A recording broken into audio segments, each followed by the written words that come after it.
PM किसान को नहीं आसीगला खुशी खबर। देशर चाषी भाई और भौण मानक पाई सरकार आनिले खुशी खबर।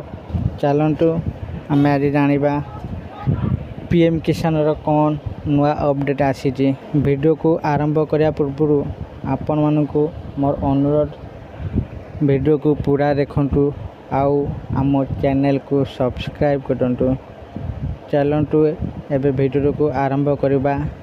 चाषी भाई पाई खुशी खबर। 6000 नुहे मिल 9000। देशर चाषी आसला खुशी खबर। सरकार बढ़ेबे पीएम किसान राशि मिल अधिक लाभ। भारत एक कृषि प्रधान देश एवं आज 50% अधिक जनसंख्या चाष माध्यम निजर जीविका निर्वाह करती। भारत सरकार मध्य देशर चाषी मानक लाभ देवाई समय समय विभिन्न प्रकार योजना आणुचंती।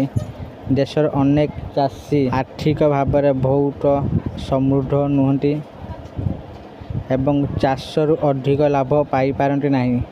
एहीपरि चाषी मानकु भारत सरकार आर्थिक सहायता प्रदान करते। यही उद्देश्य सरकार 2018 प्रधानमंत्री किसान सम्मान निधि योजना आरंभ करथिले। एबे एही योजना संपर्क में एक बड़ अपडेट आसी। भारतर यही राज्य चाषी माने किसान योजना 6000 नुहे बरं एबे 9000 टंका पाइबे। तेबे आसंतु जानिबा केउ राज्यर चाषी माने एही लाभ पाइबे एवं केबेठारु पाइबे। पीएम किसान रे 3000 वर्धित किस्ती प्राय 27 वर्ष पर भारतीय जनता पार्टी आम आदमी पार्टी को परास्त करी दिल्ली रे क्षमता को फेरी। भारतीय जनता पार्टी सरकार गठन हेबा माटे दिल्लीवासी राजकोष खोली दि जाइए। एबे दिल्लीवासी मागना स्वास्थ्य योजना लाभ पाइपर। महिला माने प्रति मासर 2500 टंका पाइपर। सेहीपरि चाषी एक बड़ घोषणा करा जाइए। दिल्ली मुख्यमंत्री रेखा गुप्ता बजेट अधिवेशन समय यह उल्लेख करते। प्रधानमंत्री किसान योजना अधीन दिल्लीर चाषी मानक वार्षिक 6000 परिवर्ते 9000 टंका दिज्व। जो 3000 किस्ती परिवर्ते प्रत्येक किस्ती 3000 हेब। हठात दिल्लीर चाषी माने मोट 9000 टंका लाभ पाइबे। तथापि चाषी माने एही लाभ केबे पाइबे से विषय सरकार सूचना एपर्यंत प्रकाश पाई नहीं। किंतु यह घोषणा दिल्लीर चाषी मध्य खुशी लहरी सृष्टि करछि। राजस्थान सरकार मध्य चाषी मानक 6000 रु अधिक सहायता प्रदान करछन्ति। यदि दिल्ली सरकार चाषी मानक 9000 टंका देबा आरंभ करती तेबे देशर चाषी मानक सर्वाधिक लाभ देबा क्षेत्र में यह प्रथम स्थान रे आसीबो। केवल दिल्ली सरकार नुहे बरं भारतर आउ एक राज्य सरकार अच्छा जहाँ चाषी मानक 6000 रु अधिक लाभ देउछन्ति। राजस्थान भजनलाल सरकार चाषी मानक 2000 अतिरिक्त लाभ मध्य देउछन्ति। हठात से वार्षिक मोट 8000 पाती। एठुरु स्पष्ट जे विभिन्न राज्य सरकार मध्य चाषी कल्याण पाई निज स्टोर रे प्रयास करछन्ति।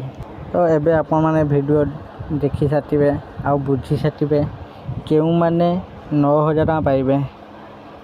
ओडिशा सरकार पीएम किसान रे 9000 टंका एपर्यंत वृद्धि करिनांती। केवल दिल्ली सरकार चाषी मानक पाई 6000 रु 9000 टंका सेमानक पाई पीएम किसान पैसा वृद्धि होइछि। देखा जाऊ केबे ओडिशा सरकार पीएम किसान टंका को वृद्धि करुचंती। दिल्ली सरकार तो दिल्लीवासी पाई 6000 रु 9000 टंका वृद्धि करचंती। आ राजस्थान सरकार चाषी मानक पाई 8000 टंका मान वृद्धि करचंती। हेले ओडिशा सरकार एपर्यंत चाषी मानक पाई वृद्धि करनांती। आगामी दिन में आम देखा केबे ओडिशा सरकार पीएम किसान योजना आउ सीएम किसान योजना टंका वृद्धि करचंती। आज पीएम किसान अपडेट एतिकी। पुणी जदि पीएम किसान कौन सी अपडेट आसे मु आपण मानक पाई वीडियो नहीं आसीबी। आपण मानक मोर अनुरोध आम चैनल को सब्सक्राइब करंतु आउ नोटिफिकेशन बेल को ऑल पर क्लिक करंतु।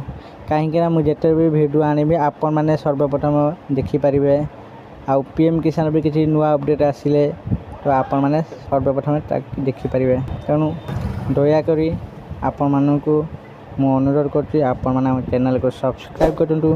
ଆଉ ଆପଣମାନଙ୍କୁ ଯଦି ଏହି ଭିଡ଼ିଓଟି ଭଲ ଲାଗୁଛି ଭିଡ଼ିଓକୁ ଲାଇକ୍ ସେୟାର କମେଣ୍ଟ କରନ୍ତୁ। ଧନ୍ୟବାଦ।